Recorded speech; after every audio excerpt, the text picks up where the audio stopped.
grandfather's clock was too large for the shelf, so it stood 90 years on the floor. It was taller by half than the old man himself, though it weighed not a pennyweight more. It was bought on the morn of the day that he was born, and was always his treasure and pride.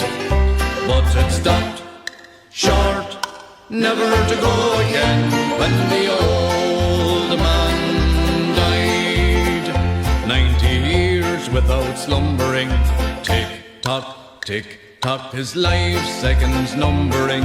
Tick tock, tick tock, it stopped short, never to go again, when the old